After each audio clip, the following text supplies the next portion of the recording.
300. Yeah. 300, man. I just hit 300 classes. I just crushed my 300th class at Core Power Studios. What a remarkable feat. Not really, let's be honest. It took years to get there. Right? The first Core Power class I ever did was back in the day. It was actually in Minneapolis, Minnesota, of all places. I was there for a conference, the first ever VeeCon, Gary Vaynerchuk's collection of V-Friend asset holders. Really a cool convening. That was in 2022, maybe? Is that right? 22, I think. 22. Let's go with 22. Or 21. 22, 23, 24, 21. I don't know, my friends. I think it was 21. No, I think it was 22. Let's go 22. The point I'm making is that was years ago, right? It took me, what year are we in now? 25. So if it was 22, that took me 3 years to get, so it's like 100 classes a year, roughly. That's not a bad pace. Here's the thing, though. So I was a guest when I went to Core Power in Minneapolis, Minnesota. A friend of mine invited me to be his buddy, which is what they do at Core Power. You get a free buddy every once in a while if you're like a subscriber.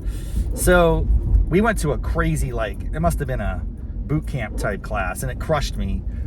But I was intrigued, and he was like, you know, there's a Core Power right up the street from our office. And I was like, oh, no kidding. And then now we've moved offices, and there's a Core Power right in the same building where I work. So, I mean, it is brilliant. It is like the yoga action is just getting closer to me in my life. 300 classes, dude. Well, actually, so I went to that first one with him, and then I kind of dabbled in it a little bit before I signed up. Whew. Now it's the place I go. Golly. Waking up on a Saturday morning. 300 classes, dude. 300 hours of yoga in the past 3 years. That's not bad, right? It's pretty good. My body appreciates that, maybe. There might be a little bit more than 300 hours because I've done some hour-and-a-half sessions. But I've also done some 45-minute sessions, so I think it probably all balances out. Let's just say 300 hours. That's not bad, and it's not bad. I gotta take all of my history and enter it into ChatGPT and ask for some analysis, like what months do I go the most or least? Like what are the trends that I'm seeing in my exercise frequency? Let's get detailed on this. What are the gaps? Where are my blind spots? Dude, AI is amazing. I don't care what anyone says, all the haters out there. This technology is unreal. I love it. I love it until it does something terrible to the world, which, you know, it's possible, but, you know, whatever. We can't control those things. So yeah, that was great. 300 hours of class. What was really neat about it is I didn't even know this happened. As I was checking in today, the yogi, who's an excellent yogi instructor, she advised me. She's like, yo, it's your 300th class. Congratulations. I kind of wanted to go, yeah, where's my prize, man? You gotta give me some money? Do I get a free mat? I don't know, what's next? 400, then 500? I mean, 500 will be a pretty ridiculous accomplishment. 1,000 would be very compelling, be very interesting if I could hit that mark. Here's the thing, I do more yoga than Core Power, because I'm gonna be going back home to West Virginia this week. And I'm gonna hit up some of the sunshine or soulshine yoga back home, whatever it's called. That'll be a good time. I'll do some hot yoga problems. It's more like just regular cold yoga problems back in Buchanan.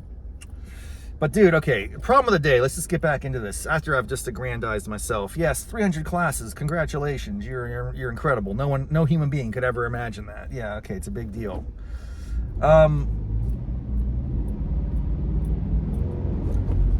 Then we got into the class itself, which was not bad. I didn't dominate this class, nor did the class dominate me. We had mutual respect for each other. We stared each other down. We agreed not to murder each other today. It was like, you know, the samurai of old. You like Storm Shadow and who was the other cat? Come on, dude. You know, Snake Eyes. Storm Shadow and Snake Eyes had a mutual respect. Was it issue 2 or 22? Where Storm Shadow and Snake Eyes had a silent battle with each other? It was the best issue of G.I. Joe ever. I gotta go look it up. I'm really obsessed now. I don't know how that popped into my brain. It was extraordinary. There was no words, dude. It was just the story was told with images. Storm Shadow and Snake Eyes, they're fighting like me in the yoga genre. Like if yoga is a thing that you can have combat with, I was doing that. But at the end, no one won. There was no winner of this battle. It was a draw. And just like Storm Shadow and Snake Eyes, they lifted up their arm and they revealed they had these tattoos. So it's like, oh, they've been to the training together. There's some connection, dude. Those guys go back. I don't actually know exactly what their relationship is. Now, I've come to think of it, I got to look into this. And this is going to bleed over into riffing with Raff, because I'm going back to WV. I'm going to see my bud, Code H. We were big G.I. Joe fans. I bet he knows the whole background. We're going to go over this. We're going to go into this deeply. I want to understand how these guys met. What was their, point of departure? Ultimately, one fights for G.I. Joe, one fights for Cobra. So that's a big clash, right? Why? What would motivate that type of decision? Well, they still like each other. They're not killing each other. I mean, they attempt to kill each other, but no one wins. Much like my yoga class today, it was a draw. It was a push if you're a gambler. No one likes the push. It's like, no one, it's kind of anticlimactic, let's be honest. There was a lot of activity. There was a lot of back and forth, scratch the needle. But at the end of the day, if there's not a winner, it just feels like it's a letdown, So the key is, we shouldn't think about these individual hours of yoga as something that you win or lose. Although I keep score in my brain mentally. I don't actually tabulate it. Maybe that should be something I start doing on this show. This show is just always in a state of transformation, continual innovation, transformation, disruption. I have no sense that it's yet achieved its pinnacle, nor will it ever. It's just a constant quest. But think about it. What if every class, the first thing I did right out of the gate is I ranked it on a scale of 1 to 10 or 1 to 7, abject failure to domination. And I have to really be clear about what I mean by domination. It would not be like objective domination. It would be subjective domination. Did Raffety feel like he crushed that class? In reality, if you had a videotape, which we don't, we're not going to record anything in the public studio there. It's a little too, the space is not equipped for that. If you observed the situation, you would have a different sense of it. Much like the Nixon-Kennedy debates of 1960. If you listened on the radio, you thought Nixon won. If you watched on TV, you thought Kennedy won. Well, if you hear my account of things, you might think that I dominated. But in reality, if you were to observe it, you would realize, no, he's lying. It's not like I'm lying. It's a subjective opinion sometimes that I do great. Sometimes I don't. But I'm very honest. I'm never trying to cover it up. I'm not going to skew the data. I'm just going to be honest about it. But what if that's what I did? Every class I came out of the gate, 1 out of 7 or 10. I don't know what the scale should be exactly. And then we just build that up over time, starting with the 301st class, which wouldn't even be a core power class because I'll be back in West Virginia when I do it next week. And then if I keep the frequency up and I get AI to track all that, by the 400th class, I'll know, what is my average performance? What are my peak moments? Have I ever had back-to-back greatness? What is accounting for that? And then if I upload my food and diet data, because I'm on this journey with my trainer, Zach Lawson, who is a relative of mine.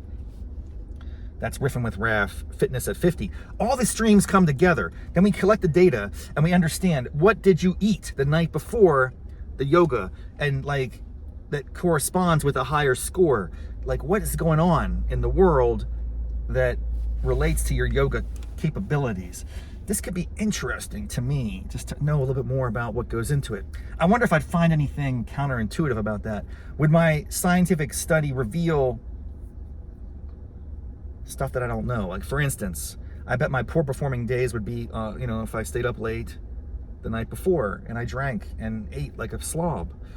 Like, that would not shock me. That's the intuition. On the other hand, sometimes when you drink up, you carbo load, get some IPAs rocking, you can go into yoga the next day, sweat it out, and you're just dominant because you have the nutrients and energy from that beverage. I don't know. These are all like questions. I'm just riffing a little bit in real time. I just want to take a moment to acknowledge 300 classes, great studio. It was a draw today. There wasn't really a winner in this experience. And we have to continually think about how we're going to update and transform this product. I appreciate the tens of loyal listeners to Raff's Brain, the Raff's Brain listeners and yoga practitioners. I don't know where we're going, but I have a good vibe going, man. Like, ever since my birthday, I've been feeling like a lot of energy, a lot of leaning into this creativity a bit more. I'm going to start showing up. I'm going to start showing up more on other platforms. Because, if you're going to make the podcast and you're going to put it out there, why shouldn't you promote it a little bit? And I don't think it's for everyone. I'm pretty certain it's not for everyone. It's probably for a very niche audience. There's not a lot of many people who would want to listen to this. My streams of consciousness style content are not appealing to many. And that's okay. It's more of a catharsis for me. It's more like the value that I derive from the experience, that it maybe benefits others. Who knows? Put it out there in the world. I got some squirrels jumping around my front lawn here. Are they mating? What's going on? This guy's definitely chasing the other one. Now, it's a territorial conflict or a courtship. I can't tell. I should go ask him. I could try to interview them. Let's go see what we can do. We're gonna keep it rolling here. I think they. Oh, there's a little chipmunk. That's kind of funny that squirrels and chipmunks, they coexist. They don't. You would think they would fight more, and the chipmunks would probably be at a disadvantage because they're smaller.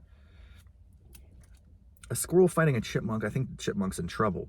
Unless the chipmunk's really fast and like bite its neck or something and just latch on. I don't know. I've never seen a fight between a squirrel and a chipmunk, but bottom line, man, we're having fun. We're gonna keep innovating, and I'm gonna start showing up more on other platforms. Maybe it's very self-indulgent. I don't like that aspect of it, but I don't know. I'm just having fun with it, man. I'm rolling into it. You hit 50, you just start doing crazy things, I guess. Man, there's birds everywhere. Squirrels. I got little Mother Nature rocking in my backyard here. It's beautiful. Look at all these birds. You tell me this is normal? Look at those birds, dude. For my YouTube viewers, do you see these? Do you see other birds? Can you see them? Look at that. Lots of birds flocking. The residents. I didn't throw any bird seed out here. What's over here that they're consuming? I'm gonna have to go check it out. I'll report back next episode. Hey, we'll see you next time on Raff's Brain. Thanks for being here. 300 yoga classes under my belt. I feel great about it. And it's like, let's go. 300 more times 300, baby. It's eternal. It's perpetual. All right, until next time. Namaste, mofos.